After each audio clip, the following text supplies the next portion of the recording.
J'ai réservé un hôtel pour mes vacances. J'ai une projection, une attente. Je m'attends à quelque chose. Il a tant d'étoiles, je m'attends à tel service, tel truc. Et j'ai vu des photos, je m'attends à ça.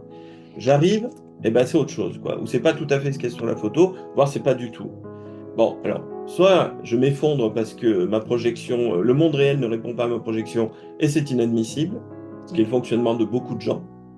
Soit à un moment donné, j'accepte que de toute façon, la réalité de mes vacances, ça va être ça. Alors je m'adapte. Ça, c'est la réalité. Je m'adapte, ça veut dire que je revois aussi mon système de projection, mes attentes. Je les recalcule pour prendre une décision là maintenant. Soit je vais quand même à cet hôtel, soit j'en cherche un autre si c'est totalement inadmissible. Mais par contre, je vais être obligé de m'appuyer sur le réel et le vécu pour revoir mes projections. Et là, les projections ont une utilité. Si elles sont bien reliées au vécu.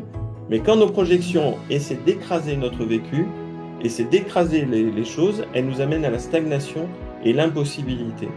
Ce que ça donne, c'est que j'y vais une fois, je suis déçu, je ne m'adapte pas, je me pourris toutes mes vacances parce que je voulais une fenêtre à droite et puis elle est à gauche, quoi. Et ce que ça donne après, c'est ben la fois d'après, j'essaie de plus refaire ça. Et comme ça, je limite de plus en plus mon champ d'expérience parce que je ne m'adapte pas. Et ça donne à la fin, je reste sur mon canapé et j'attends que ça se passe. Hein. Donc, si on n'est pas capable d'accepter la réalité et de revoir ses projections en fonction d'elle, les projections deviennent toxiques. Si par contre, on est capable de les utiliser à partir de la réalité, là, elles ont un intérêt.